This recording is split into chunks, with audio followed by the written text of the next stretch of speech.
आता ह्याचा अभ्यास म्हणजे आपण बघितलं अष्टम पाठ जो आहे, आपण सर्व सुभाषितं बघितली. आता ह्याच्यावरचे क्वेश्चन आन्सर्स आपण बघूया. पहिलं काय सांगितलंय, सर्वान श्लोकान स्वस्वरम गायत. म्हणजे ह्याच्यात काय फक्त की तुम्ही स्वस्वर म्हणजे चांगल्या स्वरामध्ये ते गा, म्हणजे ह्याच्यात आपल्याला काय करायचं नाहीये. आता या श्लोकांशान योजयत म्हणजे काय की ह्याच्या जोडा लावा.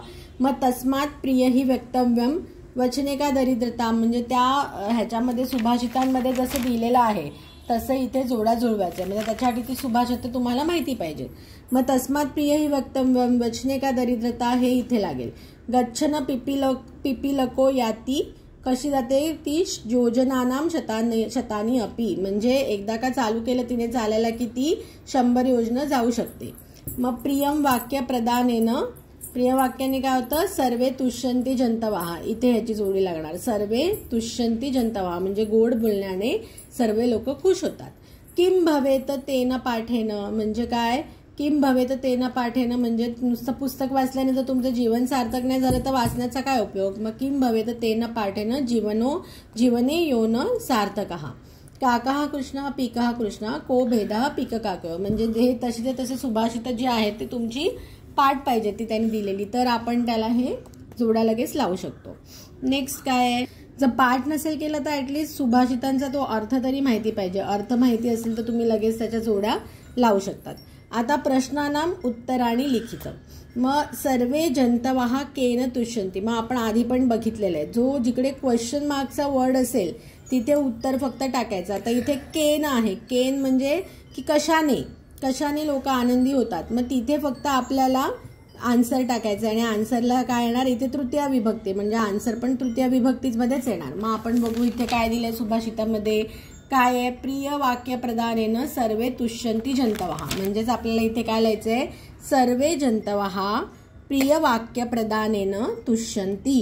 काय लिहायचे आन्सर, सर्वे जंतवाहा प्रिय वाक्य प्रदानेनं तुष्यंती.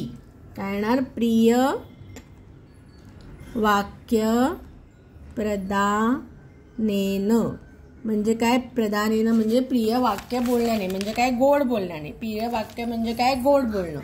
ओके. आता पीक काकयोः भेद हा कदा भवती, कदा म्हणजे कधी झाला. आता इथे काय लिहिलंय, इथे एक्झॅक्ट ते वर्ड आपल्याला भेद तर लिहिलंय, को भेद पीक काकया, पण मग कदा म्हणजे कधी हे आपल्याला कळलं पाहिजे. मग कधी होतो तो भेद, कधी आपल्याला कळतो, वसंत समय प्राप्ते, तोपर्यंत कळतं का नाही, दोघेही काळेच आहेत काय बोलत नाहीत, जोपर्यंत ते तोंड उघडत नाहीत आपल्याला भेद कळत नाही. मग पीक काकयोः भेदः वसंत समय प्राप्ते भवती, कदा म्हणजे कधी भवतो म्हणजे ही सप्तमी विभक्ती आहे, म्हणून पीक काकयोः भेदः तसं लिहायचं आणि कदाच्या इथे लिहायचं वसंत समये प्राप्ते, म्हणजे आन्सर काय येणार, पीक काकयोः भेदः वसंत समये प्राप्ते भवती. आता काहा गच्छन योजनानाम शतानी अपि याती.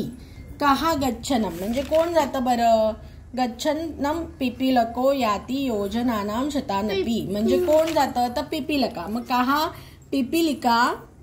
पिपीलिकाः गच्छन योजनानाम शतान्यपि याती.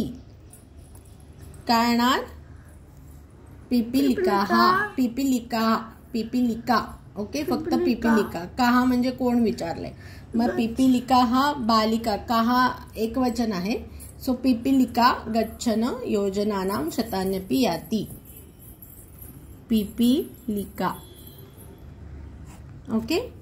अस्माभिः किम वक्तव्यम, अस्माभिः म्हणजे आपण सगळ्यांनी कसं बोललं पाहिजे, मग किम आहे, मग किम सारखंच इथे येणार. मग काय, तस्मात प्रियम ही वक्तव्यम म्हणजे कसं बोललं पाहिजे आपण, की गोडच बोला. मग अस्माभिः प्रियम वक्तव्यम, काय आलं पाहिजे इथे आन्सर, प्रियम वक्तव्यम. आता उचित कथनानाम समक्षम आम, अनुचित कथनानाम समक्षम न इति लिखत, म्हणजे जे योग्य आहे तिकडे बरोबर चूक असं आहे याचा अर्थ. मग काका हा कृष्ण न भवती म्हणजे कावळा काळा नाही आहे, मग हे काय चूक आहे, कावळा काय आहे, काळा आहे, म्हणून इथे न येणार. अस्माभिः प्रियम वक्तव्यम आपण गोड बोललं पाहिजे, मग काय आहे ट्रू, म्हणून इथे येणार आम. वसंत समय पीक काकयोः भेदः भवती म्हणजे एकदा वसंत समय झालं की पीक काकयोमध्ये भेद आपल्याला कळतो, म्हणजे आम आहे, हे ट्रू आहे. वैनतेय पशु असती म्हणजे वैनतेय गरुड पशु आहे का गरुडा पक्षी आहे खगा असती म्हणून इथे न येणार. वचने दरिद्रता न कर्तव्या म्हणजे वचना बोलण्यामध्ये तरी दरिद्रता करू नका. मग बरोबर आहे तेच सांगितलंय करेक्ट. वचने दरिद्रता किम करिष्य असंच सांगितलंय की नाही. आता नेक्स्ट काय आहे की समानार्थी शब्द. मग वचन दिले वैनतेय दिले पुस्तक उद्यमेन पीकहा आणि इथे त्यांनी मंजुषा दिली आहे. मग वचन म्हणजे काय बोलणं म्हणजे काय सांगणं कथने. वचने म्हणजे कथने.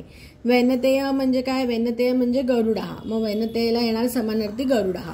पुस्तक म्हणजे ग्रंथ पुस्तके ग्रंथे.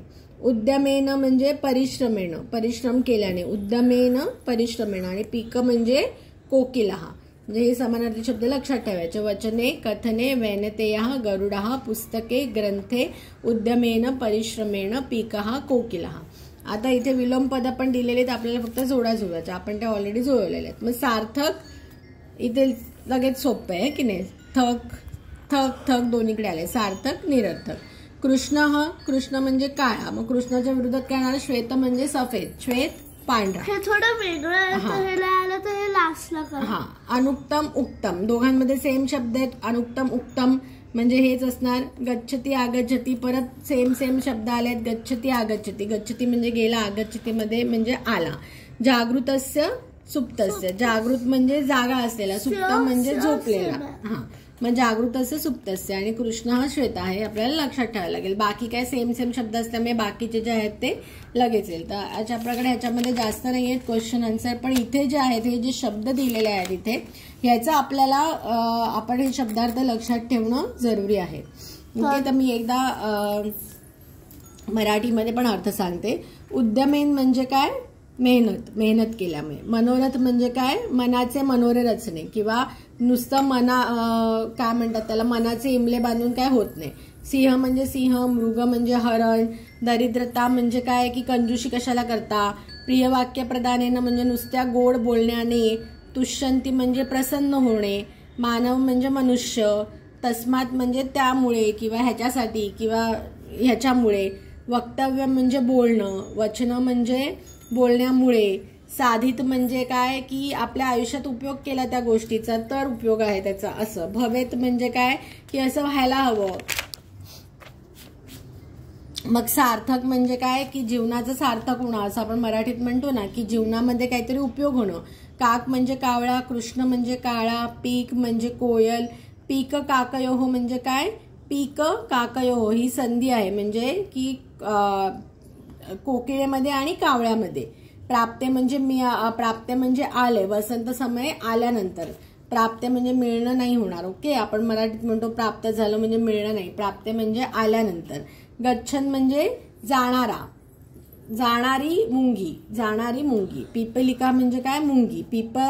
आणि मगाशी आपण जे पिपलिका आहे आपण फक्त मुंगीचा विचार करतो पण इथे नरचिटी लिहिलंय म्हणजे जे कहा गच्छन होतं ना तिथे पिपीलकाहा गच्छनच येणार. ओके पिपीलकाहा येणार इकडे आन्सर. पिपीलकाहा नॉट पिपीलिका.